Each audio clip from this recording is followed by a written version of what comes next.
하나님 말씀에 귀를 기울이겠습니다. 느헤미야는 기도의 사람이었습니다.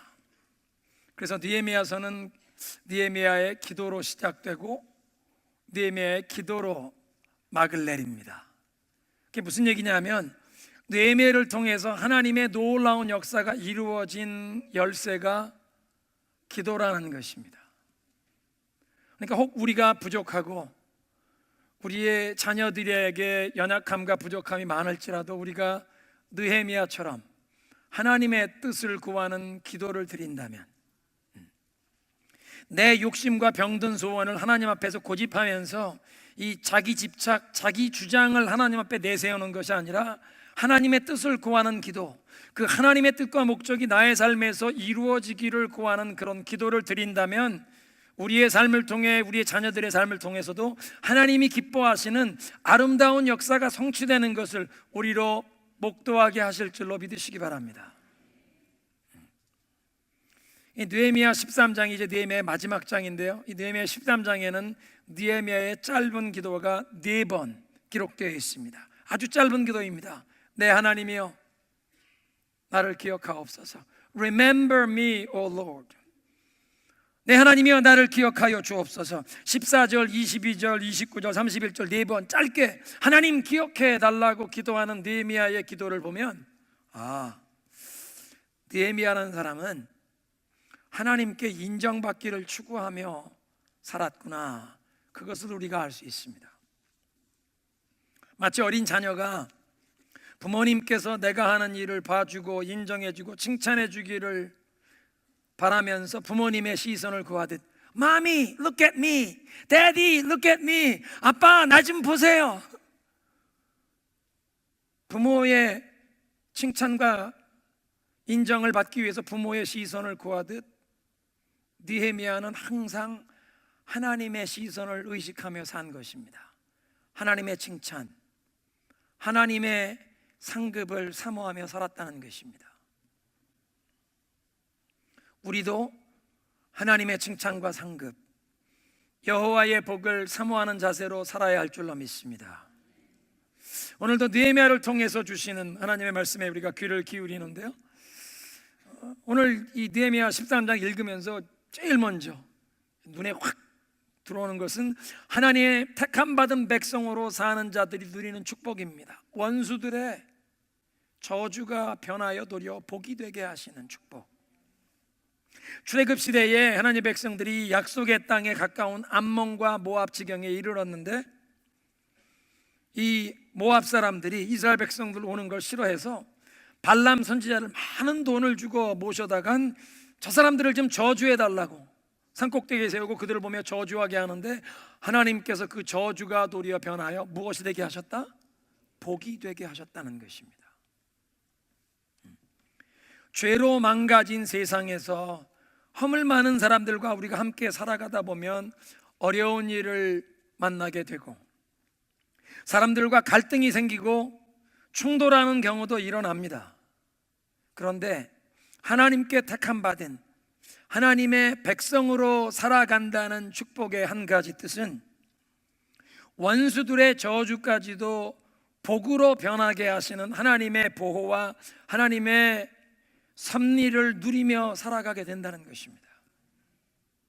그래서 우리 예수 믿는 사람들은 다른 사람들을 저주하면 아니 됩니다. 우리의 입에서는 항상 축복의 언어가 흘러가야 할 줄로 믿습니다. 시편 109편 17절에 이런 말씀이 있습니다. 그가 저주하기를 좋아하더니 그것이 자기에게 임하고 축복하기를 기뻐하지 아니하더니 복이 그를 멀리 떠났도다. 그 사람 그냥 남을 저주하기를 항상 좋아하더니 그 모든 저주가 자기에게 임하고, 다른 사람들 축복하는 거 축복에 그렇게 인색하고 다른 사람 축복하는 거 싫어하더니 복이 자기에게서 떠났구나.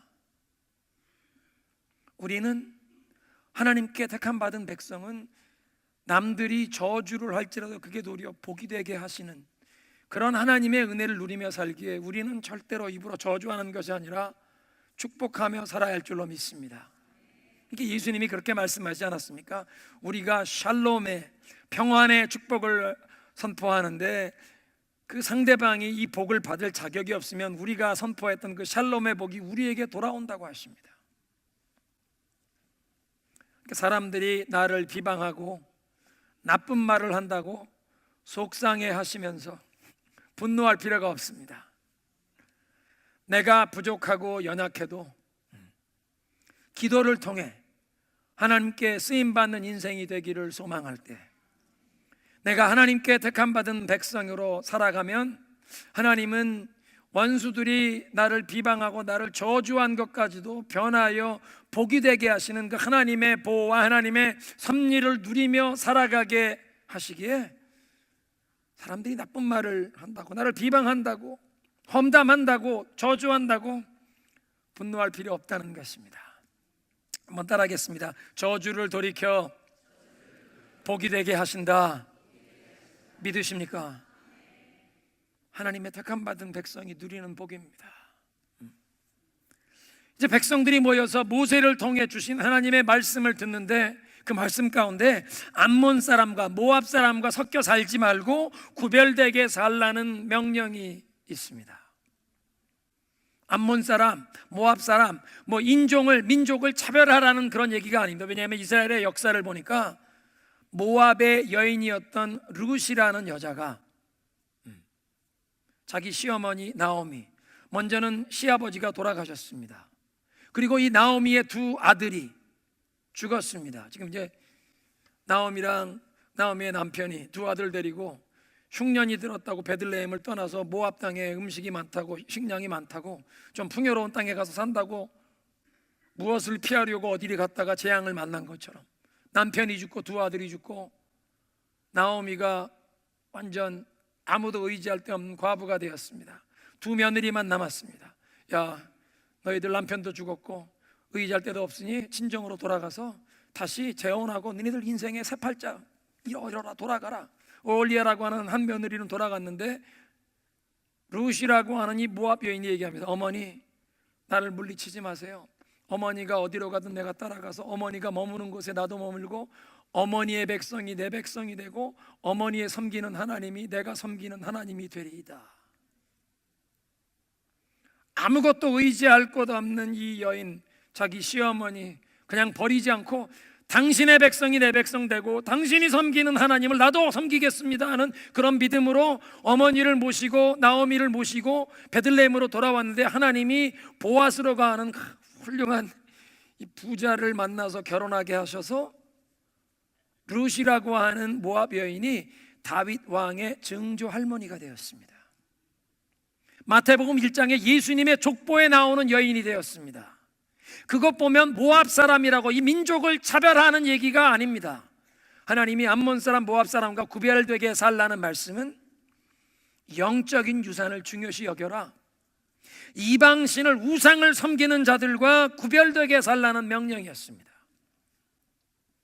왜냐하면 암몬과 모압이 저지른 큰 죄가 있었습니다. 하나님의 택하신 백성들을 저주한 것입니다.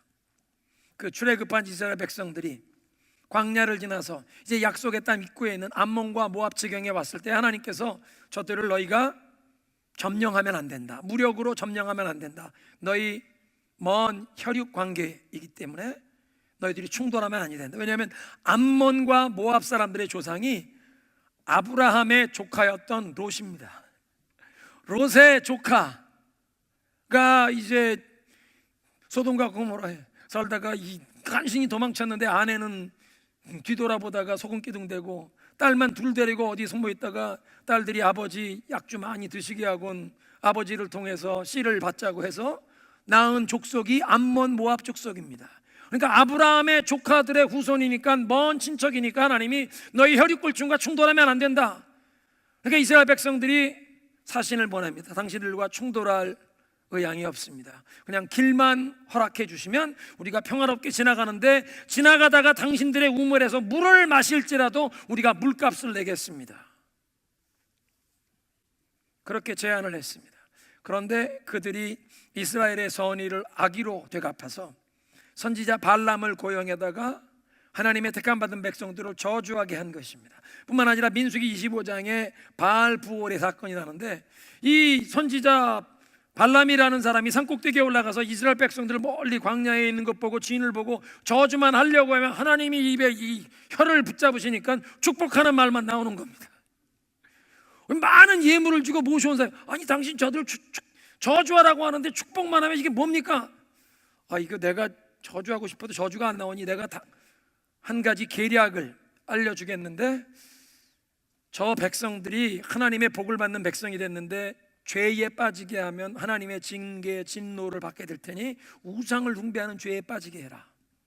미인계를 써서, 당시 모압 여인들이 이스라엘 이 남성들을 유혹해서 바알을 숭배하는 이 우상 숭배 제사 의식에서 음란 행위를 하니까 미인계를 써서 저들을 유혹해서 바알을 숭배하는 이 우상의 제사에 참여하게 하면 저들이 하나님에게 진노를 받는다. 그래서 이스라엘 남자들이 모압 여인들과 음행하면서 바알을 예배하는 우상 숭배 제사에 동참하여 바알에게 속한 바 돼 하나님의 진노가 임하는 아주 불행한 역사가 있었습니다. 하나님의 택하신 백성을 저주한다는 것은 하나님의 목적, 하나님의 계획을 저항한다는 것입니다. 대적한다는 것입니다. 하나님의 목적과 하나님의 뜻을 대항하고 하나님의 축복한 백성들을 저주하고 그 백성들을 우상 숭배의 죄의 유혹에 빠지게 했던 그 죄 때문에 저들은 영원히 하나님의 회중에 들지 못하게 되었다는 것입니다. 하나님의 말씀은 삶의 기준을 명확하게 제시하십니다. 모세의 책을, 하나님의 말씀이 기록된 이 성경을 온 백성들 앞에서 낭독하여 듣게 하였는데, 그들이 이 말씀을 들을 때 수백 년 전에 조상들의 그냥 역사로만 들은 것이 아니라 오늘 이 느헤미야 시대에 자신들에게 순종을 요구하시는, 구체적으로 실천할 것을 제시하시는 하나님의 말씀으로 받았다는 것입니다. 오늘도 하나님의 말씀은 우리에게 분명한 삶의 기준을 제시하시면서 순종을 요구하십니다. 순종을 기대하십니다. 암몬 사람, 모압 사람들, 우상을 숭배하는 세상 사람들과 구별되게 살아라. 하나님의 계획과 목적을 대적하며 우상을 숭배하는 죄에 빠지도록 하나님의 백성들을 유혹하는 그런 사람들과 교통하지 말아라. 구별되게 살아라. 그들과 교제하지 말고 그들과 통혼하지 말라. 그런 말씀이십니다. 그리고 오늘 말씀에 보면 하나님의 말씀이 하나님의 백성들 가운데 이 성결한 믿음의 순종의 반응을 불러일으켰습니다. 이 거룩하다, 성결되다, sanctified라고 얘기하는데, 성결함이란 거룩한 목적을 위해 구별한다는 뜻입니다. 거룩함은 구별함에서부터 시작됩니다. 죄를 떨쳐버리는 결단에서부터 거룩함이 시작되는 것입니다. 그 13장 3절에 보니까 백성이 하나님의 말씀을 듣고 섞인 사람들을, 그러니까 이방인들을, 우상 숭배하는 자들을 자기들에게서부터 분리시켰다는 것입니다. 하나님의 말씀을 듣게 된 백성들의 마음 가운데 우리가 순종해야겠다, 믿음으로 순종으로 반응하고자 하는 이런 은혜의 역사가 일어났습니다. 오늘 예배에 참석한 우리들에게도 단순히 하나님의 말씀을 듣기만 하는 것이 아니라 이 선포된 말씀, 우리가 듣게 된 말씀에 순종할 때에 우리가 축복을 누리게 되는 줄로 믿습니다. 듣기만 하는 자가 아니라 듣고 순종하는 자가 복되다고 예수님 말씀하십니다.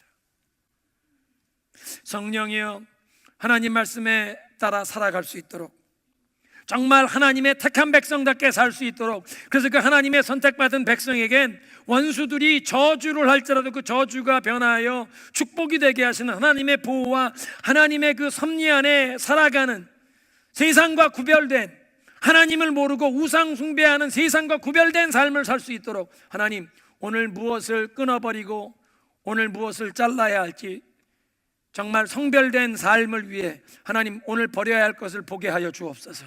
오늘부터라도 순종하는 자리로 나아가기 위해 무엇을 시작해야 할지 보게 하여 주시옵소서. 나의 믿음의 순종의 결단과 힘과 능력을 더하여 주옵소서.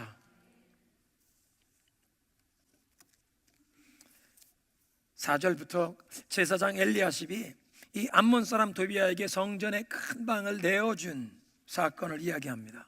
느헤미야서를 읽어보니까 느헤미야가 예루살렘의 총독으로 첫 임기를 마치고는 페르시아 제국의 수도로 돌아가게 됩니다. 2장에 보면 2장 1절에 아닥사스다 왕 20년에 예루살렘 이 총독으로, 유다의 총독으로 임명을 받고 부임했는데 13장 6절에 보니까 아닥사스다 왕 32년에 페르시아 제국 수도로 다시 황제에게 돌아가게 됩니다. 그러니까 12년 동안 총독으로 예루살렘에서 봉사한 뒤에 페르시아 제국의 수도로 돌아가서, 그리고 이제 얼마 뒤에 다시 황제의 허락을 받고 예루살렘으로 돌아오게 됩니다. 그런데 이 느헤미야가 예루살렘을 비운 동안, 페르시아 제국의 이 수도로 수산궁으로 돌아간 동안 예루살렘에서 제사장 엘리야십이 도비야에게 성전에 큰 방을 내어준 이 비극적인 사건이 일어난 것입니다. 본래 엘리야십은 대제사장이었습니다. 느헤미야가 예루살렘에 돌아와서 이 성벽을 건축하고자 할 때 믿음으로 기도로 준비하고 이제 돌아와서 3일 동안 조용히 혼자서 현지 답사를 한 다음에 그 다음에 백성들을 불러놓고 도전을 하고 자기 간증을 하고 일어나서 우리 성벽을 건축하자. 그때 함께 건축한 사람들 명단에 보면 제일 먼저 대제사장 엘리야십이 자기의 형제들 다른 제사장들과 함께 양문을 건축했다. 하나님 앞에 제물로 드리는 양들을 들여오는 그 성문을 엘리야십이 건축했다는 것이 제일 먼저 기록되어 있습니다. 성벽 건축하는 사업에 앞장서서 동참했던 사람입니다. 그리고 성벽이 완공된 이후에 12년 동안 느헤미야가 예루살렘 성에서 총독으로 근무하는 동안 얼마나 성전의 제사를 후원했겠습니까? 이 총독의 적극적인 후원 가운데 아마 예루살렘 성전의 제사가 안정을 찾고 부흥되기 시작했을 것입니다. 성전의 제사가 부흥되니까 대제사장의 명예와 권위, 영향력이 아마 점점 커졌을 것입니다. 그런데 이렇게 안정된 사역과 생활이 지속되면서 엘리야가 영적으로 변질되기, 엘리야십이 영적으로 변질되기 시작합니다. 성벽 공사 재건에 참여했던 시절에는 이 이방의 원수들이 반대하고 방해하려고 위협하는 그런 일까지 있었기 때문에 오직 하나님만 바라보며 의지하면서 기도하면서 이 믿음의 야성을 가지고 영적인 긴장을 가지고 공사했었는데 그게 풀려버린 것입니다. 점점 명예와 권세와 재물의 맛이 들린 것입니다. 그리고 총독 느헤미야가 페르시아 제국의 수도로 돌아간 뒤에 이 틈을 노리던 암몬 사람 도비야가 엘리야십 제사장에게 접근했습니다. 당신에게 많은 재물을 줄 수 있어. 4절에 보니까 엘리야십이 도비야와 연락이 있었으므로라는 말은 서로 그냥 편지를 주고받는 그런 사이라는 얘기가 아닙니다. 영어 성경 NIV 보니까 He was closely associated with Tobiah. 도비야라는 사람과 가까운 관계였다. ESV 성경엔 He was related, 마치 친척 관계가 된 것처럼, 사돈지간을 맺은 것처럼 이 인척 수준의 동맹 수준으로 가까운 관계가 되었다는 것입니다. 이렇게 엘리야십과 도비야가 가까운 관계가 되니까 엘리야십이 성전 안에 도비야를 위한 특실을 만들고 큰 방을 준비해서 이방인 세도가 도비야에게 성전에 이 방을 내어주었다는 것입니다. 엘리야십 제사장이 명예에, 권세에, 재물에, 욕심에 눈이 어두워서 예루살렘 성벽 재건을 방해했던 이스라엘의 원수에게, 그것도 절대 하나님의 총회에 들어오지 못한다고 율법이 금지한 암몬 사람에게 성전 뜰 안에 큰 방을, 성전 곳간에 큰 방을 내어주었다는 것입니다. 이 방은 본래 하나님께 바쳐진 성물을, 제사에 쓰이는 그 그릇과 향은 기도를 상징하지 않습니까? 그리고 예물과 11조로 바치는 것들을 거기에 보관하는 방이었습니다. 11조로 바치는 곡식과 새 포도주와 기름을 그곳에 다 수납하고 보관하면서, 그래서 성전에서 예배에 수종드는 레위 지파 사람들, 찬양 사역자들, 문지기들, 이런 사람들에게 그들의 이 생활을 공급하고, 제사장에게 바치는 거제물이란, 번제의 제물은 짐승을 온전히 불살라 바치지만 화목 제물은 하나님 앞에서 기름은 띄어서 불살르지만 이 제물은 하나님 앞에 흔드는 요제, 하나님 앞에 한번 올려드리고는 오른쪽 허벅다리는 떼서 제사장에게 돌리고 나머지 고기는 하나님 앞에 제사 드리는 사람이 주변에 있는 이웃들과 해가 지기 전에 다 나누어 먹는 것이 예법입니다. 그러니까 이 제사장에게 돌리는 이 거제물까지 이 방으로 돌리면 이제 이 제사장 가족들에게 이 양, 염소, 이 송아지 허벅지가 이렇게 돌아가는 그런 역할을 하는 방인데, 하나님께 바치는 성물을 보관하는 방에 여호와 신앙과 관계없는 이방인 세도가를 위한 특실을 꾸미고 도비아의 명예와 그의 권세를 과시하는 목적으로 그 방을 전락시켰습니다. 오직 여호와 하나님만 높이고 하나님께만 영광 돌리는 성전에서 이방인의 명예와 권세를 자랑하도록 제사장이 하나님의 법도를 무시하고 예배를 훼손했다는 것입니다. 그러니까 도비아가 엘리야십에게 아마 많은 돈을 주었을 것입니다. 엘리야십 제사장은 도비아에게 이 성전에서 이 큰 방을 내어주면서 명예를, 특권을, 그러니까 서로 명예, 돈, 특권 이런 걸 주고받으면서 하나님께 드리는 예배를 훼손시켰습니다.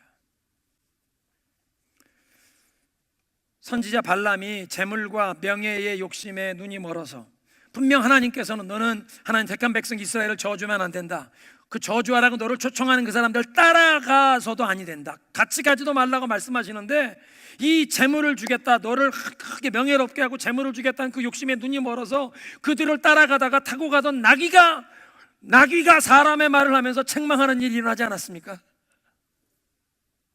근데 엘리야십 제사장도 재물과 명예, 세속적인 권세를 추구하다가 하나님 앞에 드리는 예배를 훼손시켜서 이 성경을 보면 느헤미야가 대제사장 엘리야십을 책망했다는 얘기는 없지만 느헤미야가 취한 행동을 통해서 아마 엘리야십에게 강한 질책을 받았을 것입니다. 이 악한 일을 목격한 느헤미야는 즉시로 근심하면서 즉시로 성전을 정화하는 일을 행합니다. 도비아의 세관을 철거시키고 빨리 이 방을 성결하게 하고 하나님 앞에 예배드리는 이 성물과 이 예물들을 다시 들여놓아라. 근데 문제는 엘리야십이 이런 악한 일을 시도할 때 아론의 아들들 가운데 세움받았던 제사장의 그 누구도, 또는 레위인들 가운데 그 어떤 지도자, 성가대장이나 이 성전을 관리하는 책임을 맡은 성전 관리대장, 이 레위 지파 사람 그 어느 누구도 엘리야십이 이거 하는 일을 막거나 반대하는, 이건 잘못되었다고 그 권위에 맞설 자가 아무도 없었다는 것을 보면 이 엘리야십은 엘리야십 대제사장과 동명이인의 그냥 성전의 방을 맡은 다른 제사장이 아니라 대제사장이었습니다. 그의 권위에 아무도 감히 도전할 수 없는 최고의 명예와 권위를 가진 대제사장이 그 일을 했다는 것입니다.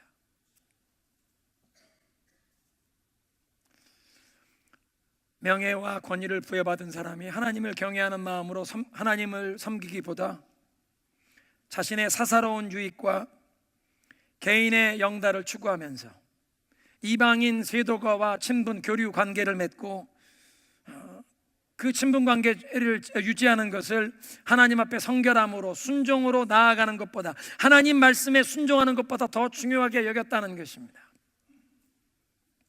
과거에 예루살렘 성벽을 다시 재건하는 공사일 때는 이 대제사장이 다른 모든 제사장들을 이끌고 제일 앞장서서 섬기고 봉사했던, 그런 충성했던 인물인데, 이제 와서 자기 개인의 어떤 영광을 추구하면서, 개인적인 유익을 추구하면서 이렇게 타락한 모습을 보면서 과거의 충성이 평생의 신실함을 보장하지 못한다는 것을 깨닫게 됩니다.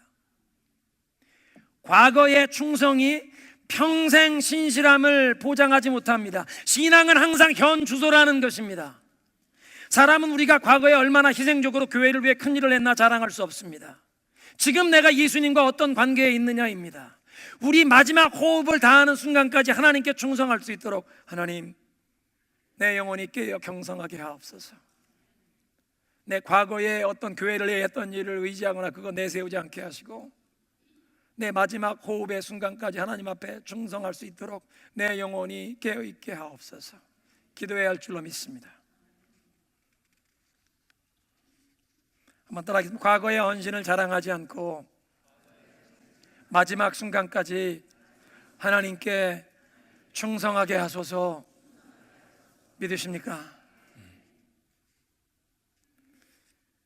그리고 이제 10절부터 예배가 다시 회복되는 그 과정을 보는데요, 이 엘리야십 대제사장이 성전의 곳간을 도비아에게 차지하도록 내어주는 바람에 그 심각한 여파로 예배가 무너졌습니다.